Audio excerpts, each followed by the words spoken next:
नमस्कार, आप देख रहे हैं एनबी न्यूज और मैं हूं आपके साथ चंद्रशेखर त्रिशूल। पश्चिम बंगाल को सुलगाने की एक बड़ी साजिश रची जा रही थी। वीरभूम हिंसा की सीबीआई जांच के बीच यहां बड़ी मात्रा में बम मिले हैं। पुलिस को यहां के सिकंदरपुर गांव के फुटबॉल मैदान के पास एक झोले में देसी बम मिले के बाद पूरे इलाके में हड़कंप मच गया। जानकारी के बाद सीआईडी के बम निरोधक दस्ते को बुलाकर इन बमों को निष्क्रिय कराया गया है। पश्चिम बंगाल के वीरभूम जिले में हिंसा मामले में पुलिस ने 21 आरोपियों को गिरफ्तार कर लिया है। इनमें से अधिकांश राज्य में सत्तारूढ़ तृणमूल कांग्रेस के कार्यकर्ता हैं। उधर सीबीआई ने इन 21 आरोपियों के खिलाफ आईपीसी की धारा 147, 148, 149 और अन्य धाराएं लगाई हैं। ये धाराएं सशस्त्र दंगे से संबंधित हैं।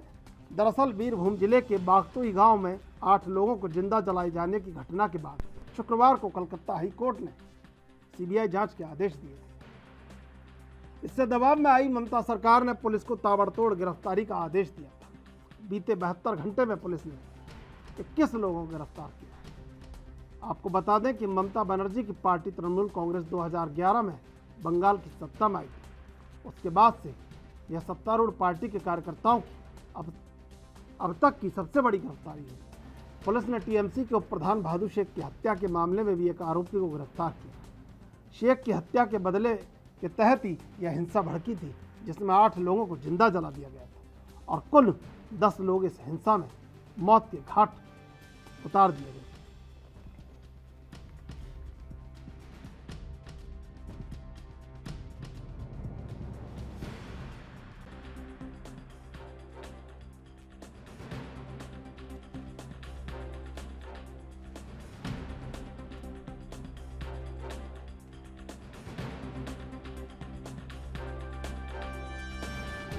पश्चिम बंगाल में कभी बांग्ला निजेर में के चाय बंगाल अपनी बेटी को चाहता है, इस नारे के साथ आक्रामक चुनाव प्रचार के जरिए ममता बनर्जी तीसरी बार पश्चिम बंगाल की मुख्यमंत्री बनने और भाजपा को धूल चटाने में कामयाब रही। चुनाव प्रचार के दौरान ही पैर में चोट लगी, व्हील चेयर पर बैठकर प्रचार किया, हवा का रुख हाँपा, चुनावी सभाओं में चंडी पाठ करवाया, चुनाव प्रचार पर 24 घंटे रोक के फैसले का विरोध में धरना दिया और अंततः पश्चिम बंगाल विधानसभा में तीसरी बार तृणमूल कांग्रेस को बहुमत दिलाकर जुझारू स्वभाव की परिचायक ममता बनर्जी पश्चिम बंगाल की मुख्यमंत्री बन गई।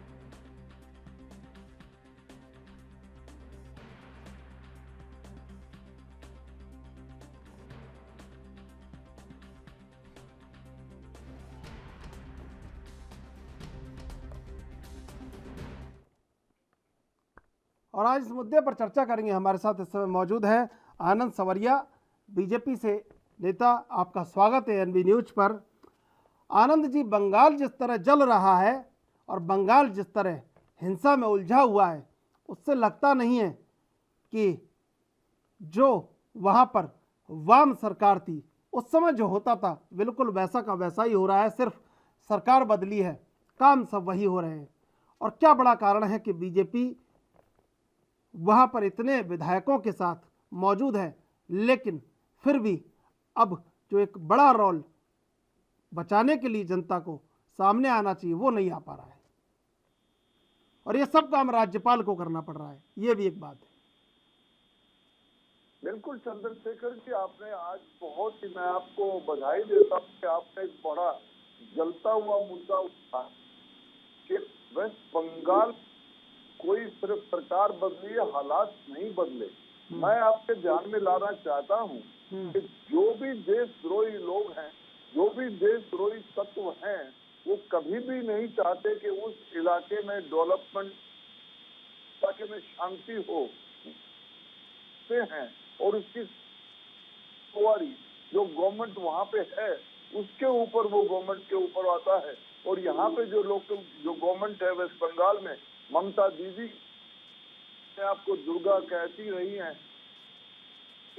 लेकिन ये जितना भी वायलेंस हो रहा है, अभी देखिए माननीय हाई कोर्ट को इसमें इंटरफेयर करके बंगाल पुलिस से वो इंक्वायरी छोड़ लेकर के सीबीआई को दी है और सीबीआई ने इमीडिएट किसी के नेता को गिरफ्तार किया है और उन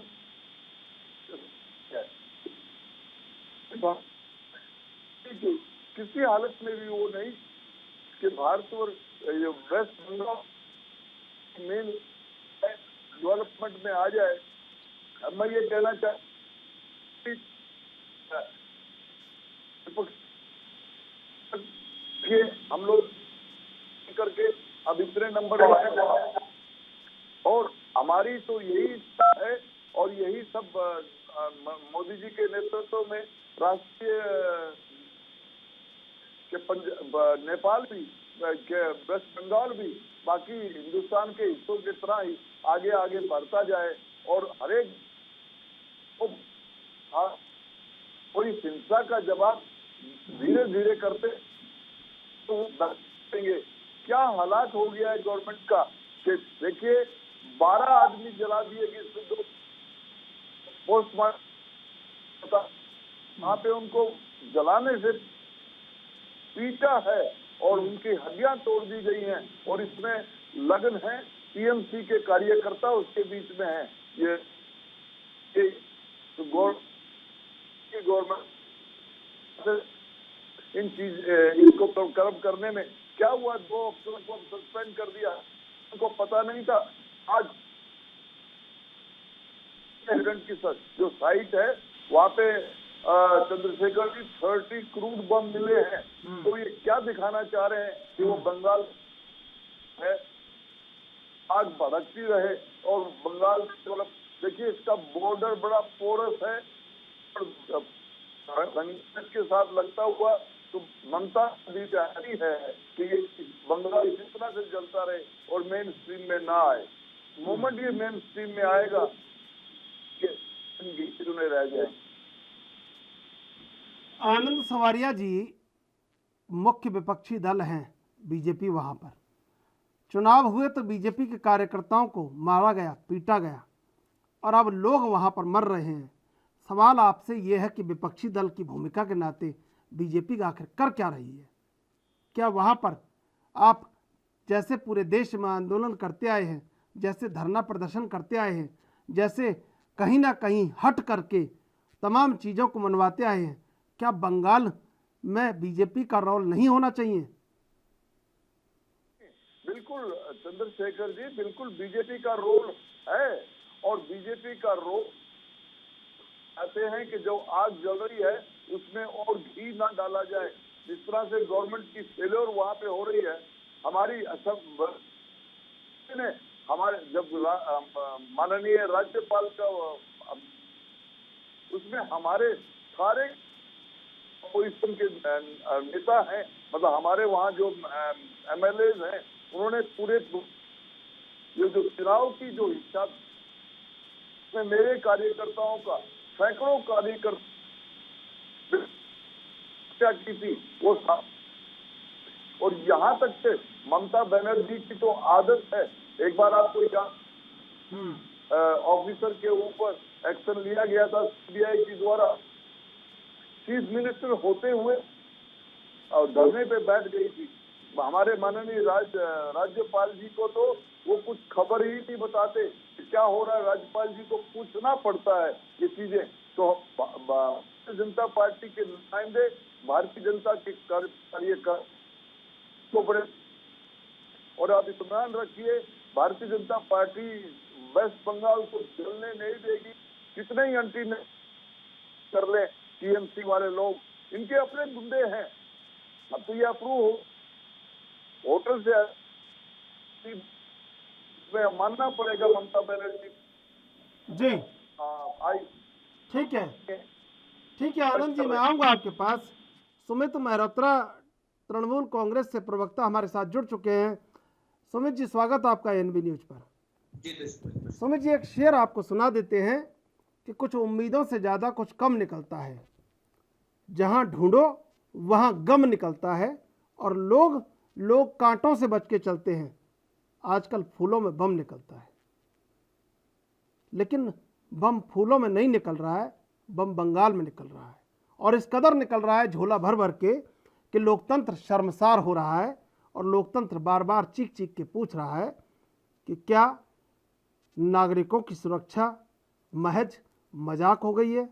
और उस गंभीर मुख्यमंत्री के लिए जिसने कांग्रेस की सरकारों में अपना जो भूमिका थी उसको सशक्त रखा है, भाजपा के साथ सशक्त रखा भूमिका को, लंबे संघर्ष के बाद मुख्यमंत्री बनी, और जिस सिंडिकेट कल्चर की वो बात करती थी कि वाम मोर्चा के सिंडिकेट कल्चर को बंगाल से हटाना है, जड़ से उखाड़ के फेंकना है, वो तो जड़ों में आज भी जमा हुआ है।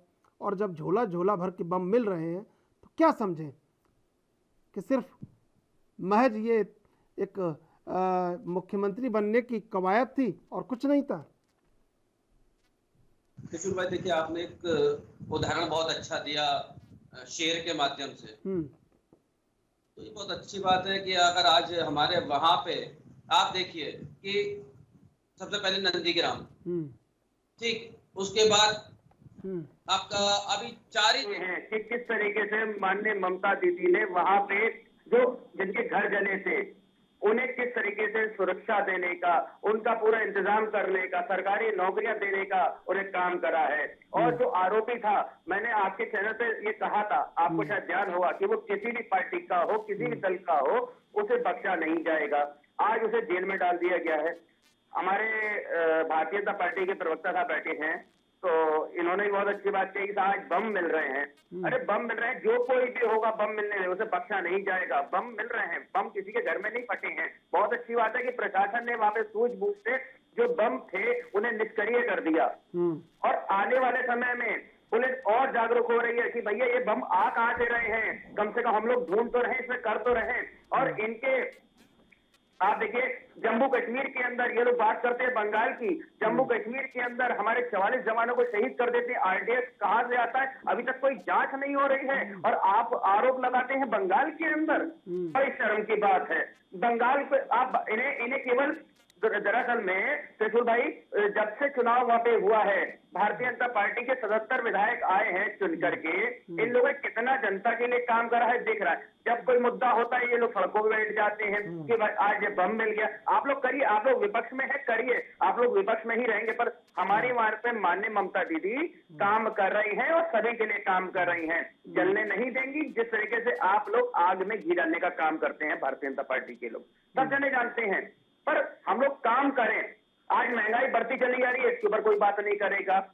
100 रुपए से ऊपर पेट्रोल निकलता चला जा रहा है, इसके ऊपर कोई बात नहीं करेगा। बम मिल रहे हैं, इसके ऊपर सबसे पहले हर जना बात करने पे आ जाएगा। महंगाई बढ़ती चली जा रही है, इसके ऊपर कोई, किसी के पास कोई जवाब नहीं है। माननीय मोदी जी के पास कोई जवाब नहीं है। आप भी अपनी जगह बिल्कुल सही हैं कि बम से ज्यादा महंगाई जरूरी है, महंगाई भी बम जैसी है, लेकिन बम अपनी जगह मायने रखता है और महंगाई अपनी जगह मायने रखती है। मैं आऊंगा सुमित जी, मैं आऊंगा आपके पास, सुमित जी मैं आऊंगा आपके पास। आनंद त्रिपाठी हमारे संग जुड़ चुके हैं। आनंद त्रिपाठी जी, स्वागत आपका एनवी न्यूज पर, राजनीतिक विश्लेषक हैं। नमस्कार आनंद त्रिपाठी जी, देखिए, ना शर्म बम पे है और ना शर्म महंगाई पे है। इस दौर में ये लोकतंत्र की सबसे बड़ी खूबसूरती है कि कोई अपने जो भी उसके साथ कहीं सत्ता में कोई दुर्भिसंधियां हैं उस पर शर्म नहीं है, लेकिन दूसरी पार्टी पर आलोचना बहुत सारी है और थैला भर के इतनी ज़्यादा आलोचनाएं हैं कि आरोप लगा सकते हैं दूसरी पार्टी पर, लेकिन अपने गिरेबान में झांकने को कोई तैयार नहीं है कि आखिर वो क्या कर रहे हैं सरकार में। देखिए, मेरा ऐसा मानना है कि जो पश्चिम बंगाल में वर्धमान और बीरभूम में जो बम मिलने की जो घटनाएं हो रही हैं, ये अपने आप में बड़ी चिंताजनक हैं और बंगाल सरकार को निश्चित तौर पर इस पर बहुत त्वरित और तेज कार्रवाई करनी चाहिए। उनके लोगों को इस बात को ये ढक नहीं सकते कि केंद्र की सरकार महंगाई पर काबू नहीं पा रही है, इसलिए बंगाल की सरकार लॉ एंड ऑर्डर में फेल होना उसका माफ किया जा सकता है। ठीक है, दो अलग अलग समस्याएं हैं, इनको एक दूसरे से जोड़ने की कतई आवश्यकता नहीं है। और बंगाल के लोग महंगाई से ज्यादा इस बम से डर रहे हैं। महंगाई किसी को सद्या नहीं मारेगी, लेकिन ये बम सद्या मारने के लिए है, जिसमें बंगाल की सरकार को बिना किसी राजनीतिक नफा नुकसान को ध्यान में रखते हुए इस पर त्वरित और तगड़ी कार्रवाई करने की आवश्यकता है। बंगाल के लोग इस बात से कतई इससे बहानेबाजी के तौर पर न लें कि हमको कोई कुछ कहे नहीं। अरे लोकतंत्र है, विपक्ष करेगा ही। आप बंगाल के लोग या टीएमसी के लोग महंगाई की बात करते हैं तो क्या केंद्र सरकार उसका इस तरह से जवाब दे कि आपके यहाँ हत्याएं हो रही हैं तो हम महंगाई बढ़ा देने पे हमें कोई अफसोस नहीं है? ये बातें अलग अलग हैं। बम मिलना वहाँ के लॉ एंड ऑर्डर का मसला है, महंगाई एक अलग बिंदु है। उस पर जाने की और उससे जोड़ने की कवायद बिल्कुल गलत है। इसमें बंगाल सरकार को इस तरफ आवश्यक कार्रवाई करनी चाहिए और सज्जा करनी चाहिए। बिल्कुल। अभी लेंगे एक छोटा सा ब्रेक, ब्रेक के बाद फिर हाजिर होंगे।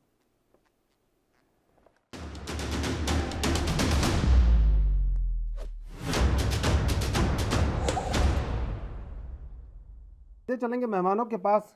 आनंद जी, देखिए जो सांवरिया जी कह रहे थे, जो आनंद त्रिपाठी जी कह रहे थे कि महंगाई है तो बम का ये कह दिया जाए कि बम मिलना उतना ज़्यादा ऐसा नहीं है भयानक जितना महंगाई है, ये एक दूसरे को पर टालने की बात है। लेकिन हम बात कर रहे हैं कि नागरिकों की सुरक्षा और उनकी हिफाजत के लिए आखिर क्या बीजेपी और टीएमसी को एक सुर में कहीं ना कहीं ये नहीं कहना चाहिए कि पश्चिम बंगाल को बदला जाएगा? और इस तरह बम निकलना और जिस तरह की घटनाएं हो रही हैं, हिंसा हो रही है, क्या लोकतंत्र के लिए ये अच्छा निशान है? नहीं, निश्चित मानिए लोकतंत्र के लिए इस तरह की व्यवस्था एकदम से कलंक जैसी है। लोकतंत्र सहजीविता का एक बहुत बेहतर माध्यम है जहाँ पे सब पक्ष और विपक्ष या विपरीत विचारधाराओं के लोग आपसी समन्वय विश्वास के साथ रह सकते हैं। उस परिस्थिति को लोकतंत्र कहा जाता है। यहाँ सहजीविता की जो भावना है, वर्तमान भारत में लोकतांत्रिक मूल्य की जो ये सबसे आवश्यक चीज है उसकी कमी हो रही है। और राजनीतिक दल और उसके कार्यकर्ता और उनके समर्थक अपने विरोधी राजनीतिक दल के कार्यकर्ताओं, उनके समर्थकों को विरोधी न मान करके शत्रुवत व्यवहार कर रहे हैं। ये अपने आप में बड़ी चिंताजनक स्थिति है। भारतीय लोकतांत्रिक समाज में इस स्थिति को बदले जाने की आवश्यकता है। रही बात बंगाल की, तो बंगाल में निश्चित तौर पर मानिए पिछले 1 वर्षों से, पिछले मई में बंगाल का जो चुनाव हुआ जिसके बाद टीएमसी सत्ता में तीसरी बार लगातार आई है, वो निश्चित तौर पर उनके कार्यकर्ता बहुत ही आक्रामक हो गए हैं और लोकतंत्र इस आक्रामकता को कभी भी बर्दाश्त नहीं करेगा।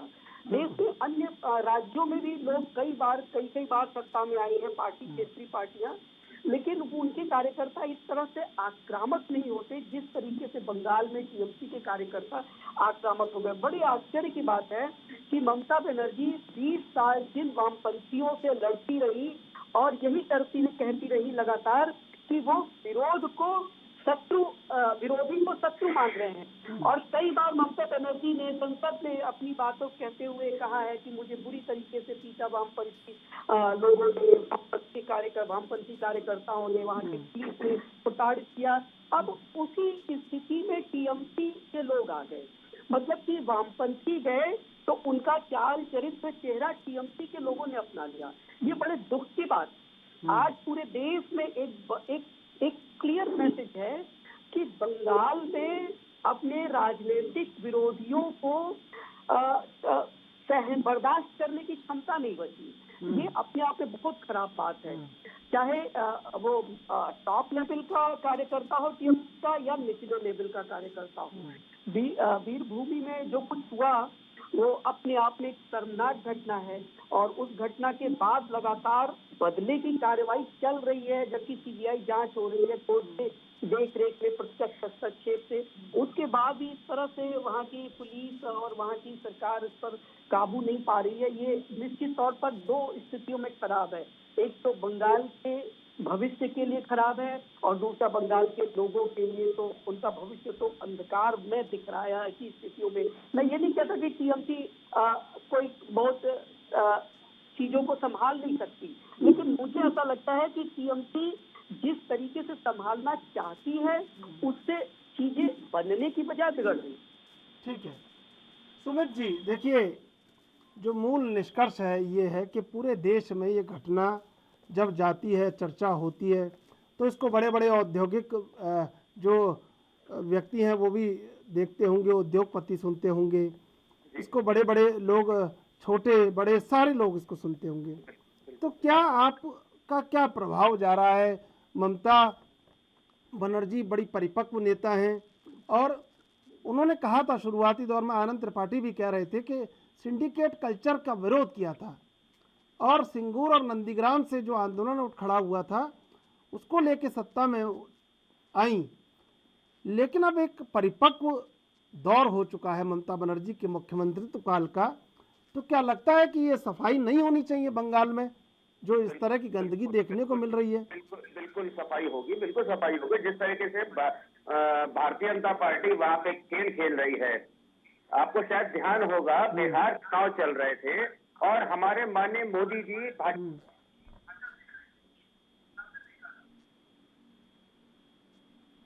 जी जी आ रही है आपकी आवाज।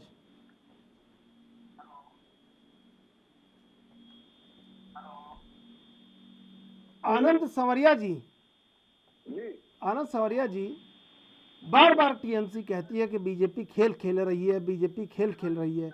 आप ऐसा क्या खेल खेल रहे हैं जिससे ममता बनर्जी को नुकसान हो रहा है और कहीं लोग भी हताहत हो रहे हैं? देखिए चंद्रशेखर जी, सबसे पहले तो क्योंकि अब आवाज टीएमसी के प्रवक्ता को मिल नहीं रही है, वो ये कहना चाह रहे हैं, मेरी बात सुने, मेरी आवाज उन तक पहुंचा दीजिएगा। मेरी आवाज बंगाल के उन बहादुर लोगों की आवाज है। देखिए अभी इतने शर्मनाक बात की है टीएमसी के कार्यकर्ता ने, जो प्रवक्ता यहाँ बैठे हैं, और वो बम और महंगाई को एक तरह की बात मान के चलते हैं। बम और महंगाई जो है एक होती है। अभी आनंद त्रिपाठी जी ने बहुत संतुलित तरीके से इनका पूरा फेल्योर बता दिया गया है। ये जो टीएमसी के प्रवक्ता यहाँ बैठे हुए हैं, जब ये कह रहे हैं सुन नहीं रहे, बट बंगाल के सारे लोग आपके इन्होंने जम्मू और कश्मीर में जो अटैक होते हैं, टेररिस्ट अटैक होते हैं, वो बाहर से पाकिस्तान से आते हैं, और जहाँ पे जो अटैक हुए कराया गया है उसमें टीएमसी के कार्यकर्ता है चंद्रशेखर जी, एक कार्यकर्ता आज अरेस्ट किया है। और देखिए ममता बनर्जी की ये जो बड़ाई कर रहे हैं, ममता बनर्जी को हमारी पार्टी का कद बढ़ता हुआ आ रहा हूँ सुमित जी, वो डिक्टेटर बनना चाहती हैं। लेकिन ये भूल जाइए बंगाल के लोग बहुत समझदार लोग हैं और वो आने वाले समय में वोट ममता बनर्जी को जवाब देंगे। मैं प्रवक्ता टीएमसी के प्रवक्ता से आपके थ्रू पूछना चाहता हूँ कि आज ममता बनर्जी ने क्या, सीबीआई इंक्वायरी करेगी तो हम धरना देंगे? अरे शर्म करो, आप चीफ मिनिस्टर हो, आप राजनीतिक जिस तरीके से आप लोग करते हैं, भारतीय जनता पार्टी करती है, मत करिए। सुन लीजिए सुमित जी, सुन लीजिए, मैं मौका दूंगा आपको, पूरा मौका दूंगा। शर्म करो आप लोग, अब भारत को जलाना चाहते हो तुम लोग, क्या करना चाह रहे हो आप लोग? टीएमसी के कार्यकर्ता जलाते हैं। और ममता बनर्जी जी ने क्या कहा है अभी, अगर सीबीआई इंक्वायरी करेगी, अगर जांच हुई, मतलब किसी को पकड़ लिया तो फिर वो धरना देंगी, क्योंकि पहले भी उनकी आदत है। एक IAS अफसर जब पकड़ा गया था तो वो मुख्यमंत्री होके, आप लोग स्टेट चला नहीं सकते। अभी जो बिल्कुल जिस माहौल के अगेंस्ट आप जीत करके आए थे, आप वही चीजें आपके जो टीएमसी के कार्यकर्ता हैं, चाहे वो बड़े हों चाहे वो छोटे हों, वो टॉलरेट नहीं कर रहे कि किस तरह से भारतीय जनता पार्टी के कार्यकर्ता की आहुति देके कितने मेरे कार्यकर्ता आप लोगों ने कोर्ट पर मार्च पे, और हम लोग उसी तरह से डेमोक्रेसी में बिलीव करते हुए हम चाहते हैं कि बंगाल द्वारा। ठीक है, मैं आऊंगा आनंद जी आपके पास। आनंद जी मैं आऊंगा आपके पास, तो कोई भी जस्टिस आपके यहाँ ठीक है, और ठीक है आनंद जी मैं आऊंगा आपके पास। सुमित मेहरोत्रा जी, देखिए सबसे पहले तो बीजेपी जो कह रही है उसका जवाब दे दीजिए। त्रिशूल भाई, मैं सुन नहीं पाया था उनकी बात, मेरा कट गया था, मैं आधी अधूरी बात मेरी थी चल रही थी।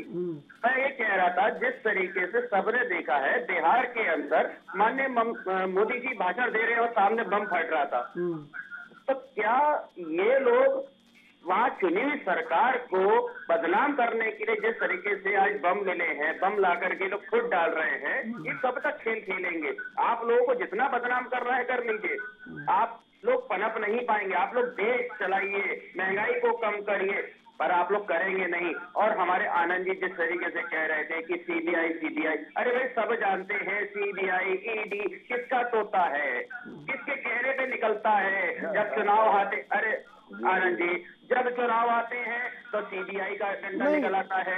सुमित जी, त्रिशूल भाई 1 मिनट, मेरी बात कंप्लीट होने दीजिए। मैंने आपकी बात भी सुनी, आनंद जी की बात भी सुनी, पर मेरी बात भी कंप्लीट होने दीजिए, तभी अच्छा रहेगा कि मैं भी इनको कुछ बात बता पाऊँ, नहीं समझ में आ रही।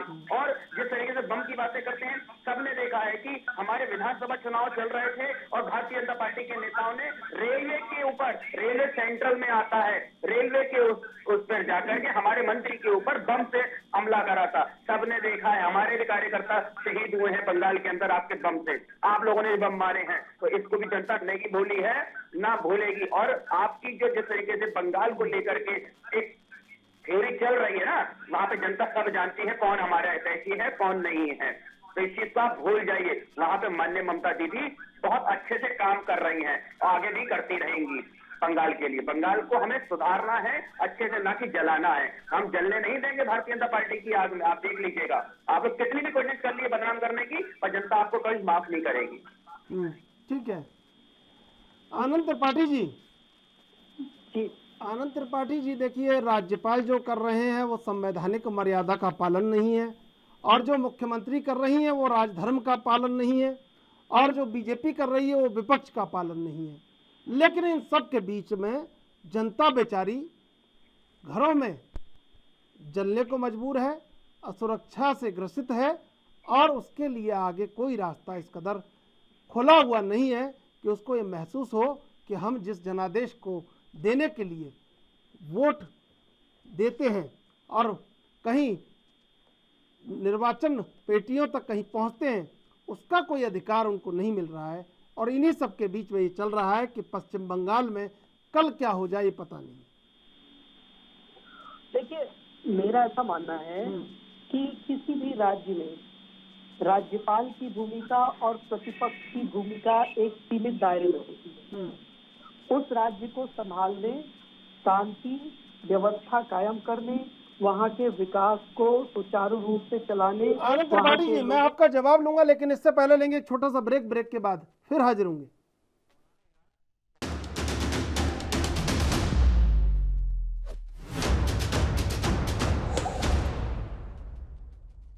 सीधे चलेंगे मेहमानों के पास। आनंद त्रिपाठी जी, सवाल मेरा आपसे है कि जवाब मैं ले रहा था ब्रेक से पहले कि सबसे बड़ी बात यह है कि जनता आखिर कहाँ जाए। हाँ जी, मैं वही कह रहा था। देखिए क्या है कि जब मैंने कहा कि किसी भी राज्य में प्रतिपक्ष की भूमिका और वहाँ के राज्यपाल की भूमिका बहुत सीमित होती है। सरकार जो होती है, जो सत्ताधारी पार्टी होती है, सरकार उसकी भूमिका सर्वाधिक होती है। बंगाल में भारतीय जनता पार्टी की क्या भूमिका है या वहाँ के राज्यपाल की क्या भूमिका है, इससे ज्यादा मतलब और रखने वाली बात यह है कि वहाँ की सरकार की क्या भूमिका है और वो उस भूमिका में किस तरीके से स्वयं को प्रस्तुत कर रही है। आज बंगाल की स्थिति आप देखिए, मैं बताऊं आपको, 2011 से टीएमसी सत्ता में है और बहुत ही अच्छी मेजोरिटी से सत्ता में है। लगातार बंगाल के लोगों ने टीएमसी पे भरोसा किया है 2 बार, अब तीसरी बार है। लेकिन आप ध्यान करिए, अगर पीछे लौट कर जाएं तो बंगाल में पर कैपिटा इनकम 2011 में जो था वही पर कैपिटा इनकम 2022 में है। पर कैपिटा एक्सपेंडिचर बंगाल में जो 2011 में था वही पर कैपिटा एक्सपेंडिचर 2022 में है। बंगाल के कर्जे जो 2011 से में थे, कुल मिला के टोटल लोन था जो बंगाल के ऊपर, उसमें 110% की बढ़ोतरी हो गई है इन 11 सालों में। ठीक है, तो क्या कहा जाए कि बंगाल में कौन सा शासन चल रहा है? और राजनीतिक हत्याओं का दौर, चल रहा है वहाँ की राजनीतिक सत्ताधारी पार्टी के संरक्षण में। मैं ये भी कह रहा हूँ कि विपक्षी पार्टियां भी उसमें शामिल है, वो दूध की धुली नहीं है राजनीतिक हत्याओं में। लेकिन जिम्मेदारी किसकी है आप मुझे बताइए? जिम्मेदारी तो सत्ता पक्ष की बनेगी ना, जिम्मेदारी तो मुख्यमंत्री की बनाई जाएगी ना। जिम्मेदारी उसी की होगी जिसको अच्छाई का अगर श्रेय लेना है तो बुराई का श्रेय कौन लेगा? जो सत्ताधारी होगा। तो जब पर कैपिटा इनकम नहीं बढ़ी, एक्सपेंडिचर बढ़ रहे हैं, लोन बढ़ रहे हैं, बंगाल आज इंडस्ट्रीज के मामले में देश के सबसे पिछड़े राज्यों में है। बंगाल में एजुकेशन की स्थिति एकदम से धरती के अंदर चली गई है। बंगाल में ममता बनर्जी के सिंगूर आंदोलन की वजह से उसके बाद कोई भी बड़ी इंडस्ट्री नहीं आई। टाटा ने नैनो की प्लांट लगाने के लिए जो सिंगूर में भूमि मिला था, उसको ममता बनर्जी ने उसके खिलाफ जो काम शुरू किया, उसके बाद से बड़ी इंडस्ट्रीज बंगाल में गई नहीं। बंगाल के छोटे रोजगार, कुटीर उद्योग सब चौपट हो रहे हैं। तो हम क्या माने कि बंगाल में शासन चल रहा है, सुशासन चल रहा है या कुशासन चल रहा है? ये टीएमसी के लोग देश को ये समझाने में समझा दें तो देश वो मान जाएगा। वो सत्ता में है, इससे किसी संदेह नहीं। उनको तीसरी बार बंगाल के लोगों ने सत्ता दी है, इससे भी कोई संदेह नहीं है, उनको मुबारक। लेकिन बंगाल के लोगों को वो कौन सा भविष्य देने जा रहे हैं वो ये बता दें। एजुकेशन में बंगाल पीछे, लॉ एंड ऑर्डर में बंगाल पीछे, पर कैपिटा एक्सपेंडिचर में बंगाल बहुत पीछे, पर कैपिटा इनकम में बंगाल 2010-11 की स्थिति में आज भी खड़ा है। क्या बंगाल में सुशासन है? क्या तीसरे टर्म में?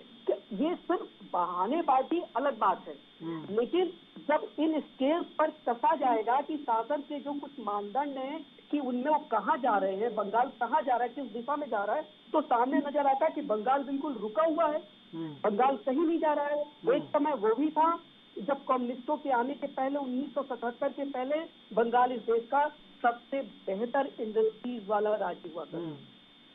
लेकिन बंगाल को इन 33-34 सालों के 45 सालों के शासन में, इन दो पार्टियों के शासन ने बंगाल को ऐसे गड्ढे में डाल दिया जिसकी कोई सीमा ही नहीं है, कहा ही नहीं जा सकता। ठीक है, मैं त्रिपाठी जी पूछ लेता हूँ एक बार, टीएमसी के जो प्रवक्ता बैठे पूछ लेता हूँ उनसे। सुमित जी, सुना होगा आपने अच्छे तरह से। तिवारी जी को मैंने बिल्कुल सुना। इन्होंने जिस तरीके से एक सवाल मेरा भी इसमें जोड़ लीजिएगा। अब उत्तर देने के लिए तैयार बैठे हैं, लेकिन जवाब सवाल है बड़ा महत्वपूर्ण है ये भी। जी बताइए। कि सरकारें बदलती हैं तो लोगों की उम्मीद से बदलती हैं। तो क्या लग रहा है कि 10 वर्षों के कार्यकाल में क्या उम्मीदें लोगों की पूरी हुई है? उन्होंने हर उम्मीद आपकी पूरी की, हर बार मुख्यमंत्री आपका, हर बार सरकार आपकी, लेकिन बदले में उन्हें क्या मिला है, ये भी जरा बता दीजिए।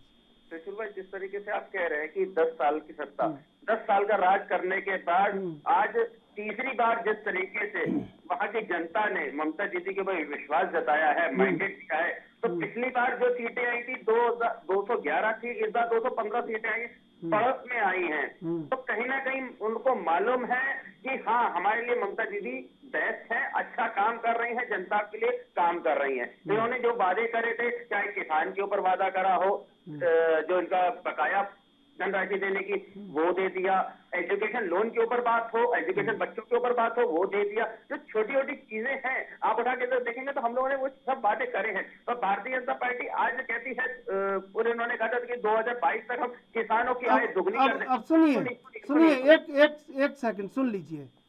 तो जैसे आपको वोट मिला है, जनादेश मिला है पश्चिम बंगाल में, आप कह रहे हैं कि लोग खुश हैं, तो फिर केंद्र सरकार में भाजपा भी बहुमत से आई है, तो उनसे ये नहीं पूछे कि महंगाई क्यों बढ़ रही है, उनसे नहीं पूछे कि तेल के दाम क्यों बढ़ रहे हैं? फिर तो पूछने का मतलब नहीं बनता, क्योंकि अगर आप कह रहे हैं जनादेश आपको मिला है तो जनादेश उनको भी मिला है, फिर जनता तो दोनों से नहीं पूछे। नहीं, क्यों नहीं, जनता बिल्कुल पूछेगी, ऐसा नहीं है। जनता का आप आनंद त्रिपाठी जी ने जो सवाल खड़े किए हैं उनका जवाब त्रिशूल भाई देखिए, जब चुनाव होता है जनता बिल्कुल पूछती है, बिल्कुल पूछेगी, इसमें कोई राय नहीं है। आनंद त्रिपाठी जी ने जो आपसे सवाल किए हैं, आनंद त्रिपाठी जी ने आपसे सवाल किए हैं, मैं आनंद त्रिपाठी जी की बात का जवाब दे दूं। अगर आज वो कंपेयर करें गुजरात मॉडल को लेकर के और बंगाल मॉडल को लेकर के, तो कहीं ना कहीं बंगाल उनसे ऊपर है, गुजरात नीचे है। नहीं, गुजरात मॉडल ने तो प्रधानमंत्री दे दिया देश को 2 बार का।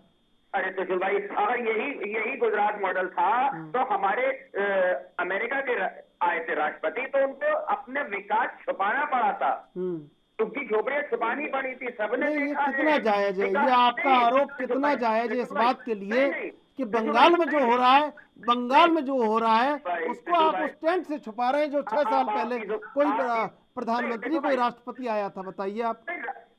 हम पश्चिम बंगाल की सवाल पूछ रहे हैं आपसे कि पश्चिम बंगाल में जो हो रहा है उसका जवाब दीजिए। अभी आपने कंपेयर वाली बात करी, मैं कंपेयर वाली बात कर रहा हूँ कि किस तरीके विकास छुपाना पड़ा था हमारे माननीय मोदी जी को।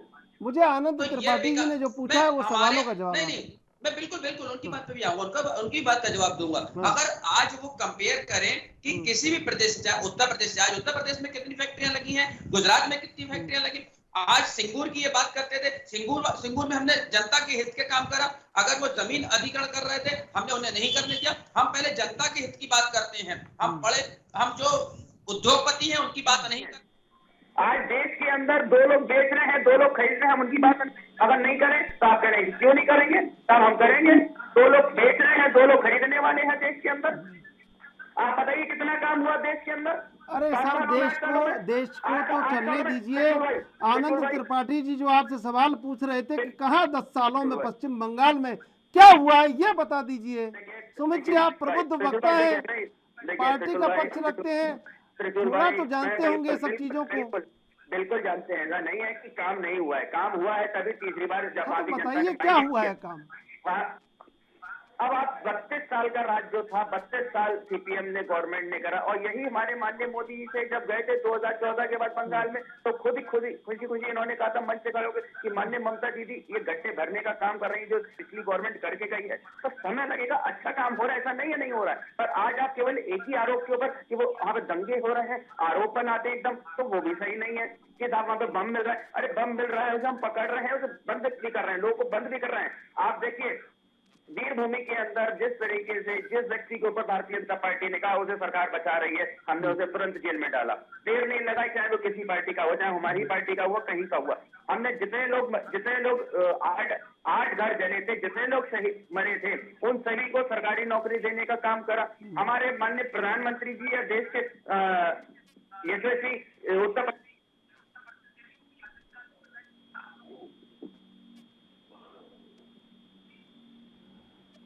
आनंद संवरिया जी, देखिए सारा घूम फिर के जो तीर है वो आपके ऊपर आ रहा है, लेकिन सबसे बड़ी बात यह है कि जवाब इन सब चीज़ों का अगर आप वहाँ पे विपक्ष में आपसे भी बनता है और जो सत्ता पक्ष में उससे भी बनता है कि आखिर लोग निरपराध क्यों मारे जा रहे हैं।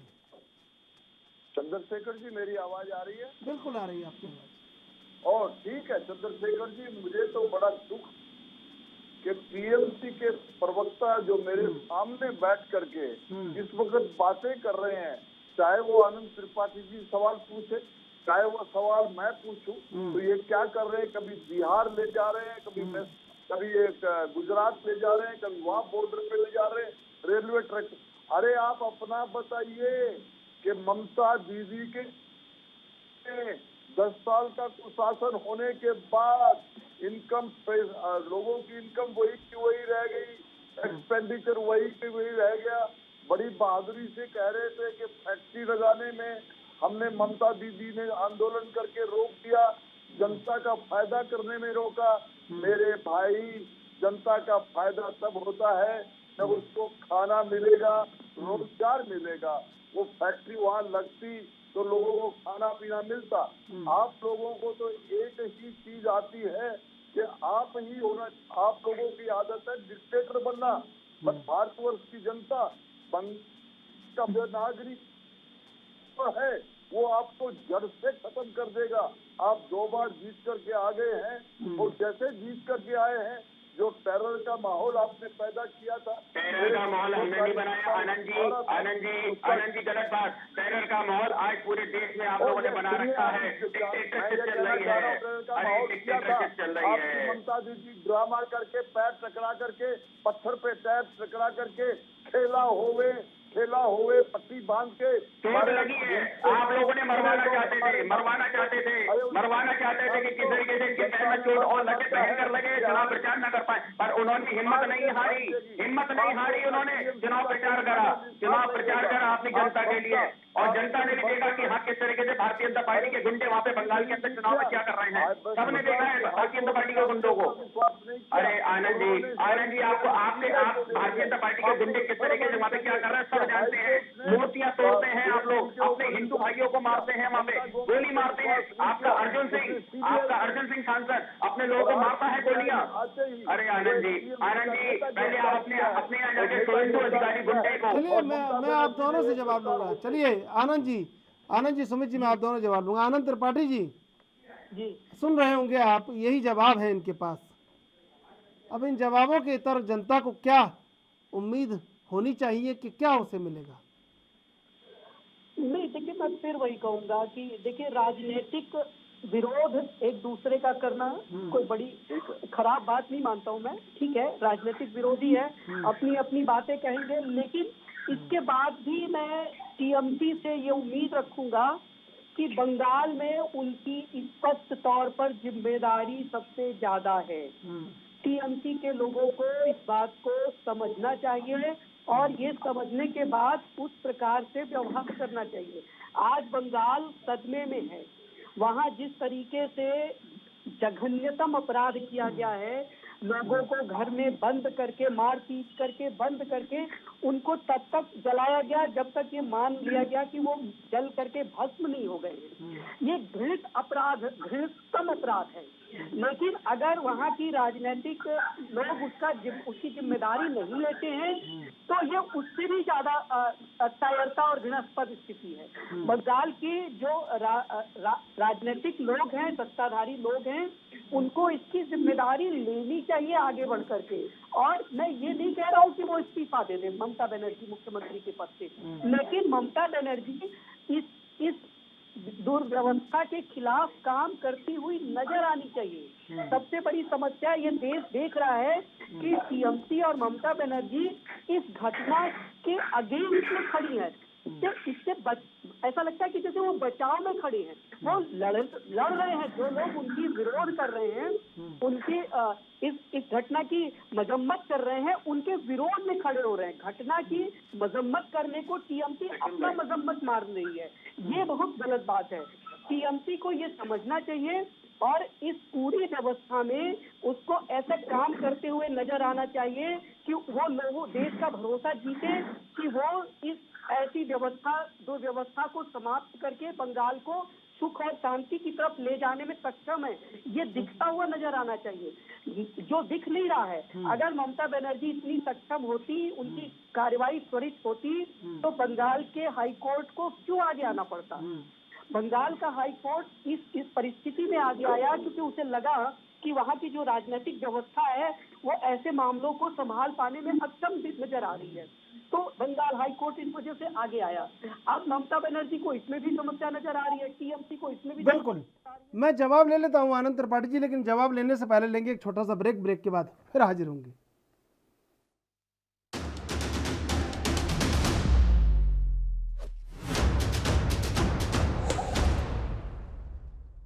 आइए चलते हैं मेहमानों के पास। सुमित जी, देखिए आप पूरे देश में जाकर कहीं एक राष्ट्रीय विकल्प बनने के लिए कवायद में हैं और कहीं लगता है आपको कि कांग्रेस के बाद अगर कोई मजबूत हो रहा है तो जैसे आम आदमी पार्टी को लगता है, कहीं चंद्रशेखर राव को लगता है, ऐसे ही कहीं आपको भी लगता है कि टीएमसी राष्ट्रीय विकल्प बनने की ओर अग्रसर है या उस मजबूत भूमिका में खड़ी हो सकती है। तो जलता हुआ बंगाल अगर पूरे देश को दिखाएंगे तो देश में क्या आपका प्रभाव जाएगा और विश्वास कैसे कायम होगा कि आप उनको बेहतर सुरक्षा देंगे, उनके जीवन स्तर को बेहतर बनाएंगे? उनको ये उदाहरण से लगता है कि आप व्यापक होंगे, आप उनके मन तक जाएंगे? इस वजह जिस तरीके से आज बंगाल के अंदर हुआ है, हम मानते हैं वायलेंस हुआ है, पर वायलेंस को कम करने के लिए हम बिल्कुल लगे हुए हैं। चाहे वीरभूमि का मसला हो, चाहे आज बम मिलने का हो, चाहे कुछ भी हो, हम उसके ऊपर हारेंगे नहीं, चाहे कोई भी वहां पे विपक्षी दल अपने आप को ये दिखाए कि साहब बदनाम करने के लिए लगा हुआ है। हम वीरभूमि के अंदर आपने देखा होगा जिस तरीके से भारतीय जनता पार्टी के लोगों ने कहा कि ममता दीदी उसे बचाने का काम कर रही हैं नेता को, तो हम नेता को बचाते नहीं हैं, चाहे किसी पार्टी का, हमारे भी पार्टी का हो, हमने उसे जेल में डाला। जो अधिकारी थे जिनकी गलती थी हमने उन्हें ही सस्पेंड कर दिया। तो हम किसी चीज में कंप्रोमाइज नहीं करेंगे। चाहे आज भी तीसरी है, क्या ये तीसरी है जी, क्या ये सारे कर्मों की तीसरी है कि आपने अधिकारियों को बर्खास्त कर दिया और चंद चुनिंदा लोगों को जेल में डाल दिया और कलकत्ता हाई कोर्ट को ये कहना पड़ा कि सीबीआई जांच करे? नहीं ये भरोसा कायम हो पाया कि आप मजबूत कड़ी कार्रवाई करेंगे। और जिस सुनिए, पिछले साल जब बाबर शेख की हत्या हुई तब आपको नहीं पता था अनारुल हसन कर रहे थे जो, तब आपको नहीं पता था पलामू शेख जो कर रहे थे। और उसके बाद 1 साल बाद जब भादू शेख बाबर शेख के भाई की हत्या होती है तब आपको नहीं पता था कि अवैध खनन का मामला है। और जिस तरह स्थानीय स्तर पर टीएमसी का कैडर मजबूत है, क्या ये सूचना कलकत्ता तक नहीं पहुंची? क्या आखिर वीरभूम में रामपुर हाट में क्या हो रहा है, ये आप कैसे नकार सकते हैं? नहीं, हम नकार नहीं रहे, हम नकारेंगे नहीं। हम क्यों नकारेंगे? हाँ। हम आज भी जो आरोपी था, मेन आरोपी था, उसे हमने जेल में डाला।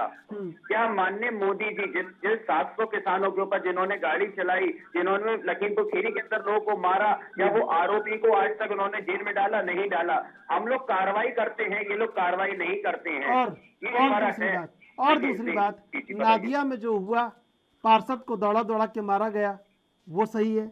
और जिस तरह रोज खबरें आ रही हैं कि बम निकल रहे हैं और आप कह रहे हैं कि ये बम लाके डाल रहे हैं, तो क्या आपकी पुलिस इतनी सक्षम नहीं है कि प्रवेश द्वार पर रोक दे उनको और उनको कहीं एक्सपोज करे, वीडियो बना के डाल दे, बता दे कि कौन बम ला रहा है? ये इसमें सक्षम नहीं है। और अगर इसमें आप सक्षम नहीं है तो आप कैसे राष्ट्रीय विकल्प बनने की बात करते हैं? सबसे पहले तो बंगाल देखा जाएगा ना सुमित जी। देखा जाएगा, राष्ट्रीय स्तर की पार्टी हम लोग हैं, बिल्कुल है। और इसमें तो कोई राय नहीं कि हम लोग 2024 का चुनाव भी लड़ेंगे, मजबूती से चुनाव लड़ेंगे। क्योंकि अगर भारतीय जनता पार्टी को माननीय मोदी जी को अगर कोई हटा सकता है, हरा सकता है, तो माननीय ममता दीदी ही है।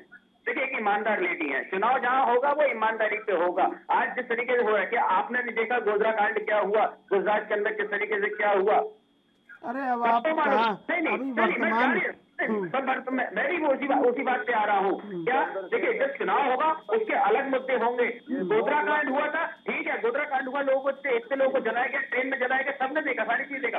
पर आज जिस तरीके से भारतीय जनता पार्टी बंगाल को बदनाम करने के लिए किसी भी तरीके से सूरत हाल में बदनाम करने में लगी हुई है कि हम यहाँ पर राष्ट्रपति शासन लगा दे, ममता दीदी को बदनाम कर दे, तो ये कतई भूल जाए कि ऐसा कुछ होने जा रहा है। हाँ, अगर आपको लगाना है लगाइए, आप काम करिए, आप अपना काम करिए, वहां की जनता अपना काम करेगी, आपको सबक सिखाएगी राष्ट्रपति शासन लगा करके। ठीक है। आनंद त्रिपाठी जी, ये जो कह रहे हैं टीएमसी के प्रवक्ता सुमित मेहरोत्रा, कितना आप इस बात से इत्तेफाक रखते हैं जो ये कह रहे हैं? नहीं, देखिए मैं फिर अपनी बात कहूंगा कि टीएमसी को बिल्कुल ये भान नहीं है कि वो गलत रास्ते पर जा रहे हैं। टीएमसी जीत के जो उसमें गर्व में जो टूर है वो उसकी समस्या बन गई है। जीतना एक अलग बात होती है और बेहतर शासन देना एक अलग बात होती है। ममता बनर्जी या उनकी पूरी पार्टी को ये एक भ्रम हो गया है कि वो बंगाल में अपराजय की स्थिति में। देखिए, बंगाल में जो विपक्षी गठबंधन है या भारतीय जनता पार्टी है, उसको पास ही 38% वोट है। ममता बनर्जी के पास यदि 49% वोट है तो विपक्षी पार्टी भारतीय जनता पार्टी के पास 38% वोट है। तो इसलिए बहुत बड़ा अंतर कोई नहीं है कि ममता बनर्जी इस भुलावे में रहे या टीएमसी इस भुलावे में रहे। मैं फिर वही कहूंगा कि टीएमसी को यदि इतना बड़ा मैंडेट मिला है तो बंगाल को सुखी करने के लिए मिला है, बंगाल को चैन से जीने देने के लिए मिला है। बंगाल में रोज इस तरह की घटनाएं होंगी, जिस तरीके से रामपुर हाट की घटना हुई, अब जब वर्तमान में या वीरभूम में जो बम मिल रहे हैं, ये बम क्यों आ रहे हैं? ये बम शांति को खतरे में डालने के लिए आ रहे हैं, लाए जा रहे हैं। तो बंगाल की जनता बुरी तरीके से भयक्रांत है इस वक्त, और इस भय को दूर करने की जिम्मेदारी अगर किसी की है अंतिम रूप में, तो वो बंगाल के मुख्यमंत्री या बंगाल की सरकार की है, जो वो करने में असफल है। पिछले 10 दिनों से बंगाल लगातार जल रहा है, और मुझे बंगाल में जो इस सत्ताधारी पार्टी का जो रवैया है उससे नजर नहीं आ रहा है कि वो शांति को कायम करने की इच्छुक भी नजर नहीं आ रही है। ये बड़ी भारी समस्या है। लोग आरोप का प्रत्यारोप करने पे लगे हैं। अरे बंगाल में कोई समस्या हुई तो लोग, विपक्ष के लोग उसको कहेंगे, आप उस तरफ ध्यान देने की बजाय अपना घर ठीक करिए।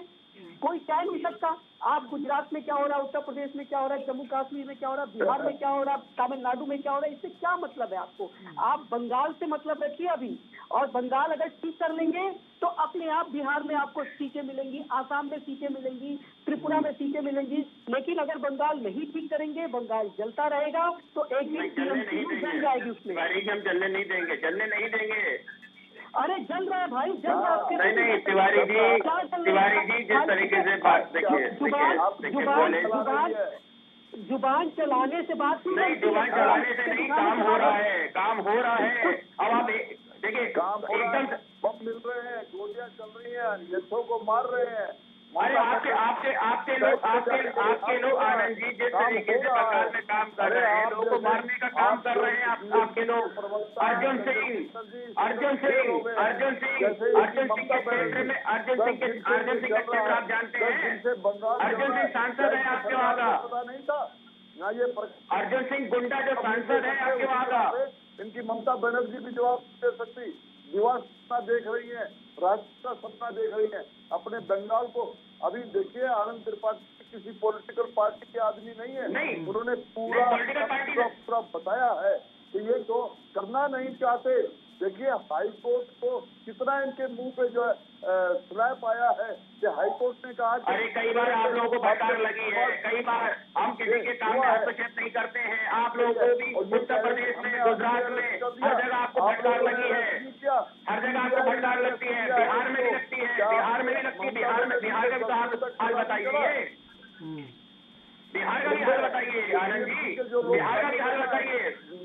बिहार में भी गोलियां चलती है, बिहार में लोगों को मारा जा रहा है। आपका शासन है, नौकरी दे दी। अब बिहार में भी आपका शासन है। बंगाल जनता देख है, और आने वाले समय में जो थोड़ा सा डिफरेंस वोट शेयर रहा है टीएमसी का और बीजेपी का, बंगाल के लोग नहीं मिलेगा आपको, नहीं मिलेगा बंगाल में आपको। आप छोड़ दीजिए, और उनको कहीं जगह नहीं मिलेगी। बात सोच रहे हैं, वो जनता पार्टी जानती है कौन सही है कौन गलत है। जनता पढ़ी लिखी है, जिस तरीके से दिल्ली के अंदर, पंजाब के अंदर जनता पढ़ी लिखी है। जिसका वो शराब से भी ज्यादा नशा हो गया है, जैसे इनके प्रवक्ता को यहाँ नशा हुआ है। नहीं, हमें नशा नहीं है, नशा आप लोगों को है, नशा हमें नहीं है। आनंद जी आप सीनियर व्यक्ति है, नशा आप लोगों को है। देख रही है, भारत सरकार देख रही है, और इसके ऊपर जनता को जलने नहीं देगी। भारत सरकार अप्रोप्रिएट एक्शन लेगी। मैं तो कहता हूँ इमीडिएटली इस्तीफा दे देना चाहिए। जब हाई कोर्ट ने सीबीआई ने इनके अफसर को पकड़ा, क्या वो 10 दिन तक उनको पता नहीं? क्या सब कुछ पता था? वो जानबूझ के अपने टीएमसी कार्यकर्ताओं को तो ये हालात हो रहे हैं इनके। मैं मांग करता हूँ, पुरजोर मांग करता हूँ बंगाल के लोगों की तरफ से कि Mamata Banerjee should resign immediate should resign. ठीक है सुमित जी, देखिए समय समाप्त हो रहा है। संक्षिप्त जवाब चाहता हूँ कि आखिर अगर यही सब चलता रहा तो लगता है आपको कि जनता विश्वास करेगी? आनंद त्रिपाठी जी, अगर जिस तरह सुमित मेहरोत्रा जवाब दे रहे थे, लग रहा है आपको कि टीएमसी कहीं गंभीर है इस मामले को लेकर?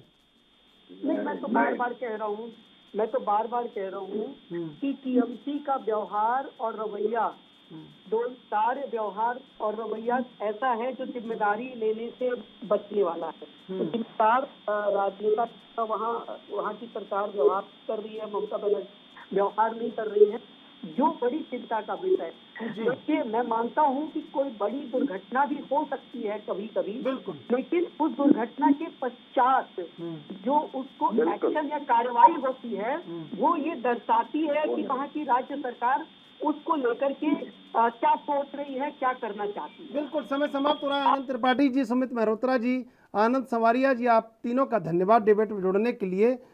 टीएमसी जो कर रही है वो नज़र नहीं आ रहा है और गंभीरता कहीं दिख नहीं रही है, और जनता के साथ जो हुआ है उससे कहीं ना कहीं पूरे देश में ये संदेश गया है कि टीएमसी अगर घर को जलने से नहीं बचा सकती तो फिर देश को कैसे बचाएगी।